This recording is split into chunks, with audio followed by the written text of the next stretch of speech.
एक छोटा सा गांव में गुरुधर नाम का सरपंच था। वे उस गांव की बहुत प्रेम से संभालता था, परंतु इन दिनों में उस गांव का हालत ठीक नहीं था, क्योंकि उस गांव में एक जुगलू नाम का आदमी राज कर रहा था। क्योंकि उस गांव की सरपंच गुरुधर का मृत्यु हो चुका था और वो सरपंच मरने के बाद उनके बड़ा भाई जुगलू ने सारा काम संभाल लिया। परंतु ये जुगलू बहुत ही बुरा था और वो लोगों पर बहुत जुल्म भी करता था। जुगलू किसी भी इंसान को पकड़कर ले आता और बिना वजह उसे मारता था। ये बात पूरे गांव में आग की तरह फैल चुकी थी। अरे समकी बहन, तुमने देखा गुरुधर सरपंच मरते ही इस जुगलू ने पूरे गांव में कब्जा कर लिया, परंतु ये किसी को भी पकड़कर मार रहे हैं और सब पर जुल्म भी कर रहा है। हाँ रमेश भैया, ये बात तो मुझे भी बहुत अजीब लगी कि अभी अभी गुरुधर सरपंच की मृत्यु हुई है और ये जुगलू पूरे गांव का महाराजा बन गया है। अरे हाँ, ऐसा लगता है कि गुरुधर सरपंच की मृत्यु का इंतजार कर रहा था कि कब गुरुधर सरपंच की मृत्यु हो और ये गांव का सरपंच बन जाए। परंतु रमेश भैया, ये जुगलू मुझे जरा भी पसंद नहीं है, क्योंकि ये इंसानों पर जुल्म करता है और उन्हें बिना वजह मारता है। हाँ समकी बहन, तुम ठीक कह रही हो, परंतु हम कर भी क्या सकते हैं?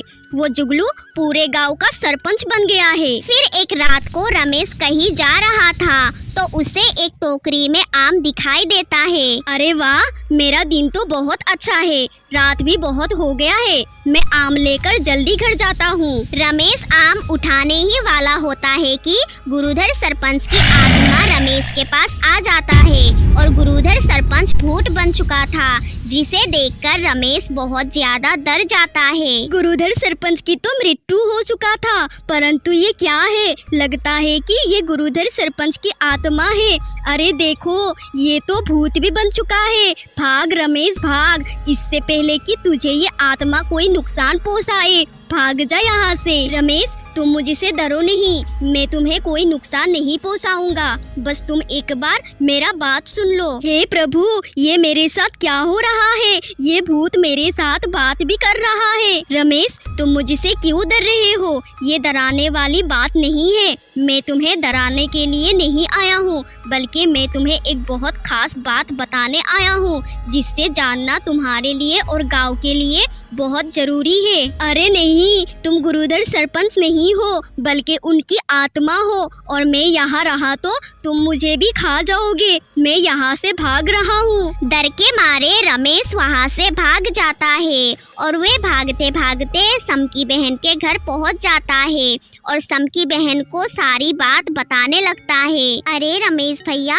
तुम इतने रात को और तुम इतने हाँफ क्यों रहे हो? क्या हो गया है तुम्हें? समकी बहन मत पूछो, मेरे साथ बहुत बुरा कांड हुआ है, मैं तुम्हें बता नहीं सकता। अरे रमेश भैया, क्या हुआ है तुम्हें? तुम तो मेरे दोस्त हो, तुम मुझसे सब बातें बता सकते हो। क्या हुआ है और तुम इतने डर क्यों रहे हो? बताओ मुझे। रमेश डरते डरते सारी बात बताने लगता है। अरे समकी बहन, मैं अभी रास्ते से जा रहा था तो मैंने देखा कि वहाँ गुरुधर सरपंच की आत्मा थी और वो भूत बन चुका था, परंतु उसका आत्मा मुझसे बात भी कर रहा था। पता नहीं वो मुझसे क्या क्या कह रहा था। तुम ये क्या कह रहे हो रमेश भैया? तुमने गुरुधर सरपंच की आत्मा को देखा है? गुरुधर सरपंच की तो मृत्यु हो गई है, तो फिर गुरुधर सरपंच की आत्मा कैसे घूम रहे हैं? और गुरुधर सरपंच की आत्मा तुमसे क्या कह रहा था? समकी बहन, गुरुधर सरपंच की आत्मा मुझे कह रहा था कि मैं तुम्हें डराना नहीं चाहता हूँ, पर मैं तुम्हें एक बात बताना चाहता हूँ। तब मैं बहुत ही ज्यादा डर गया था, इसलिए मैं भागता भागता तुम्हारे घर आ गया। समकी बिल्कुल भी किसी से नहीं डरती, इसीलिए वे रमेश से कहती है, रमेश भैया मैं किसी से नहीं डरती, चलो तुम मुझे गुरुधर सरपंच के आत्मा के पास लेकर चलो, पता नहीं वो आत्मा हमसे क्या कहना चाहते हैं। नहीं नहीं समकी बहन, अगर हम वहाँ गए तो वो आत्मा हमें मार डालेंगे। नहीं रमेश भैया, ऐसा नहीं होता, कोई भी चीज हमें जब तक नुकसान न पहुँचाते तब तक हम उम्मीद नहीं छोड़ते। समकी ज्यादा बोलने पर रमेश गुरुधर सरपंच के पास ले जाने के लिए तैयार हो जाता है और फिर वे दोनों गुरुधर सरपंच के आत्मा के पास पहुंच जाते हैं। गुरुधर सरपंच के आत्मा वहीं पर होता है।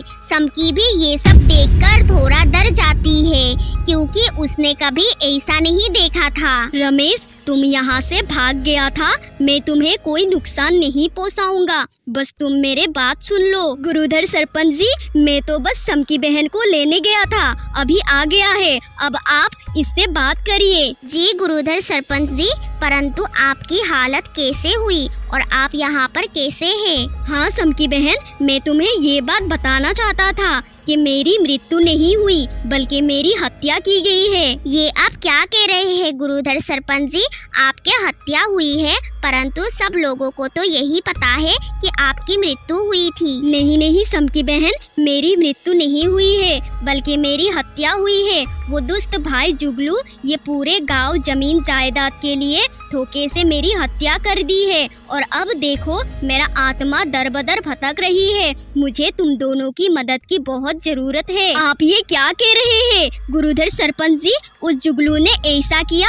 वो जुगलू तो बहुत दुष्ट है, मुझे पता था वो ऐसा ही कुछ करेगा। हाँ गुरुधर सरपंच जी, आपके हत्या के बाद जुगलू सभी लोगों पर जुल्म कर रहे हैं। अब हमें उसे सबक सिखाना ही होगा। हाँ समकी बहन, तुम दोनों मेरा मदद करो। उस जुगलू को पकड़कर मेरे पास ले आओ, क्योंकि मैं उस घर में नहीं जा सकता, क्योंकि मैं एक आत्मा हूँ। मैं उस जुगलू से बदला जरूर लूंगा, उसने मेरा हत्या की है। जी गुरुधर सरपंच जी, आप ठीक कह रहे हैं। उस जुगलू ने आपकी हत्या की है, हम लोग उसे सबक जरूर सिखाएंगे और हम दोनों आपके साथ हैं। हाँ गुरुधर सरपंच जी, हम दोनों अभी जाते हैं और बहाने से उस जुगलू को बुलाकर यहाँ ले आते हैं। फिर रमेश और समकी बहाने से उस जुगलू के पास जाते हैं और वो जुगलू खूब मजे से सो रहा होता है। फिर समकी और रमेश की आवाज सुनकर आँख खुल जाता है। ए, तुम लोग इतनी रात को मेरे घर में क्या कर रहे हो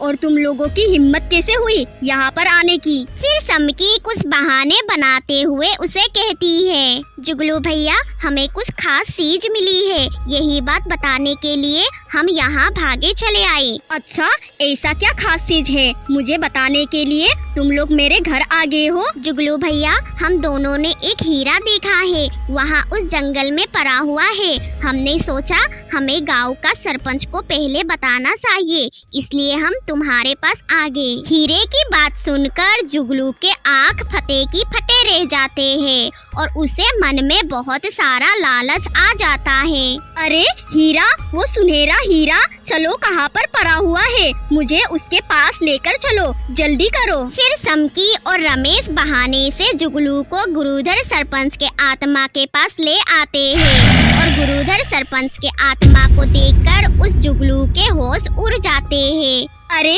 तुम लोग कह रहे थे यहाँ पर हीरा है, पर यहाँ पर तो गुरुधर सरपंच के आत्मा है, ये तो भूत बन चुका है। बचाओ मुझे, तुम दोनों मुझे कहाँ पर ले आ गए हो? दुष्ट जुगलू, तुमने गुरुधर सरपंच के साथ बहुत बुरा किया है और इनके हत्या कर दी। अब तुम्हारे साथ भी बहुत बुरा होगा, तुम अपना मृत्यु के लिए तैयार हो जाओ। क्या हुआ जुगलू, तुमने एक बार भी रहम नहीं किया, तुमने मेरा हत्या ही कर डाला, बस पूरे जायदाद अपने नाम करने के लिए।